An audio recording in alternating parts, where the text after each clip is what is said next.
और अब अगली बड़ी खबर दिखा रहे हैं। भोपाल से लॉ एंड ऑर्डर की बैठक को लेकर बोले गृह मंत्री नरोत्तम मिश्रा। बैठक को लेकर डॉक्टर नरोत्तम मिश्रा का बयान सामने आया है। जेएमबी और पीएफआई जैसे संगठनों पर कड़ी नजर रखने के निर्देश दिए। बालाघाट में नक्सल को लेकर मिली सफलता पर बधाई दी। प्रदेश में किसी भी माफिया को पनपने नहीं दिया जाएगा, ये कहना है डॉक्टर नरोत्तम मिश्रा का। तो वहीं आगामी त्योहारों को लेकर खास पैनी नजर रखने के निर्देश दिए गए। मदरसों को लेकर गृह मंत्री ने कहा, कहीं भी कोई गतिविधियां संचालित न हो। सोशल मीडिया पर भ्रम फैलाकर अशांति पैदा करने वालों पर नजर रहेगी।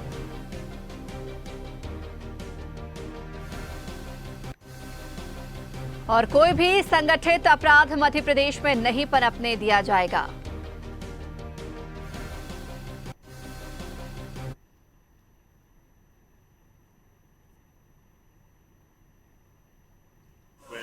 बालाघाट में जिस तरह से नक्सल में हमारी पुलिस को सफलता मिल रही है, उस पर और गहराई से ये की पाइपलाइन वसूली की फड़फुंसी वगैरह से न हो। जेएमबी पीएफआई तरह के संगठनों पर कड़ी नज़र रखने को, आने वाले दिनों में त्यौहार हैं, ईद है, परशुराम जयंती है और त्यौहार साथ में है। मिलावट पर कसावट, चिटफंड पर कार्रवाई, इस तरह के सारे विषय आए हैं। विस्तार से आज वो बताएं। सर, खासतौर से अवैध मदरसों की बात की और कट्टरवाद का पाठ ना पढ़ाया जाए, इस पर ध्यान रखा जाना चाहिए। स्वाभाविक रूप से इस तरह से नहीं है विषय वो, लेकिन कहीं भी कोई अवैध गतिविधियां संचालित है तो उन पर नजर रखने का बोला हुआ है। आहाते बंद कर दिए। तो कई सारे मुद्दों को लेकर गृह एवं जेल मंत्री डॉक्टर नरोत्तम मिश्रा ने अपने बयान दिया है। लॉ एंड ऑर्डर को लेकर भी उन्होंने चर्चा की है। बैठक को लेकर नरोत्तम मिश्रा का बयान सामने आया है। जेएमबी और पीएफआई जैसे संगठनों पर कड़ी नजर रखने के निर्देश दिए गए हैं। और दुर्गेश हमारे साथ लगातार लाइव बने हुए हैं। दुर्गेश, आज यहाँ पर देखा जाए तो नरोत्तम मिश्रा ने भी अहम बैठक ली है और इसके अलावा जिस तरीके से देखा जाए मदरसों को लेकर आज बड़ी बात सामने आई है। पहले मुख्यमंत्री शिवराज सिंह चौहान के कड़ा सख्त निर्देश सामने आता है, उसके बाद गृह मंत्री नरोत्तम मिश्रा भी बैठक लेते हैं और अब इसी मुद्दे को लेकर विपक्ष की ओर से भी कई सारी बयानबाजियां भी शुरू हो गई हैं।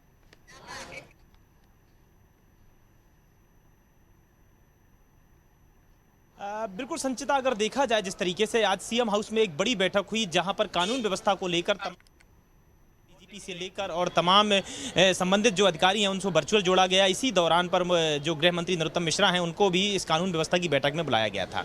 कानून व्यवस्था की बैठक में जहां पर प्रदेश के अलग अलग इलाकों पर कानून व्यवस्था को चाक चौबंद करने के निर्देश दिए गए। इसी के साथ साथ में बालाघाट जैसे इलाके ऐसे हैं जहां पर नक्सलाइट मूवमेंट ज़्यादा देखने को मिलता है, वहां पर विशेष तौर से कड़ाई से कानून का पालन करवाने के लिए और कानून के लिए नक्सलियों को खत्म करने के लिए वहां पर निर्देश दिए गए हैं। इसके अलावा अगर हम बात करें तो एक सबसे बड़ी खबर निकलकर सामने यह आ रही है कि मुख्यमंत्री शिवराज सिंह चौहान ने अवैध जो मदरसे हैं उनका रिव्यू करने के निर्देश दिए हैं, यानी कि अवैध मदरसों का रिव्यू किया जाएगा और उनका सर्वेक्षण किया जाएगा। अगर किसी प्रकार से वो मदरसे अवैध हैं तो उन पर कार्रवाई की जाएगी। इसी दौरान पर उसका समर्थन करते हुए जो प्रदेश अध्यक्ष बीडी शर्मा हैं, बीडी शर्मा ने भी यह बयान दिया है कि जो अवैध मदरसे हैं उन पर बुलडोजर चला जाएगा। इसको लेकर अब सियासत देखने को मिल रही है। वहां पर जो कांग्रेस के पूर्व मंत्री कमलेश्वर पटेल हैं, उन्होंने यह बयान दिया है कि कहीं भारतीय जनता पार्टी को सिर्फ मुद्दों भटकाने के लिए इस प्रकार के बयानबाजी करती है। जो धर्म वाइज जो राजनीति है वह भारतीय जनता पार्टी करती है। बेरोजगारी से लेकर महंगाई से लेकर इन मुद्दों पर चर्चा करने से भारतीय जनता पार्टी बचती है,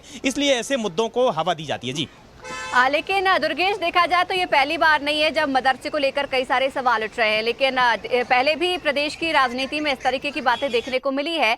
लेकिन जिस प्रकार से एक बार फिर से मदरसों को लेकर राजनीति गरमा रही है, तो कह सकते हैं यहाँ पर एक बार फिर से जो है राजनीति दो वर्गों में बंटी हुई नजर आएगी। क्योंकि एक तरफ तो यहाँ पर अवैध मदरसों को लेकर हालांकि बात हो रही है, दूसरी तरफ कांग्रेस भी इस मुद्दे को लेकर विपक्ष सत्ता पक्ष पर लगातार हमला होगी, क्योंकि आज गोविंद सिंह का भी इस पर बयान सामने आया है।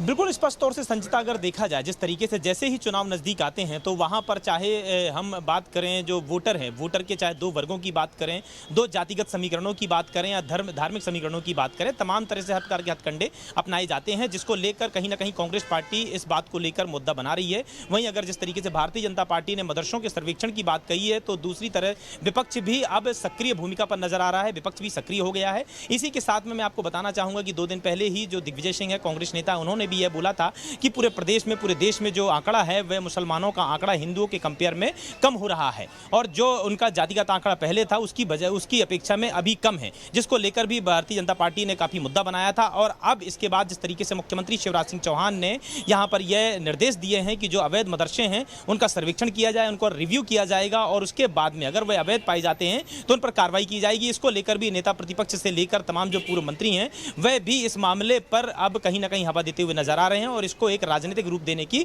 कोशिश कर रहे हैं। जी चलिए दुर्गेश, शुक्रिया जानकारी के लिए, तमाम मुद्दों पर बातचीत करने के लिए।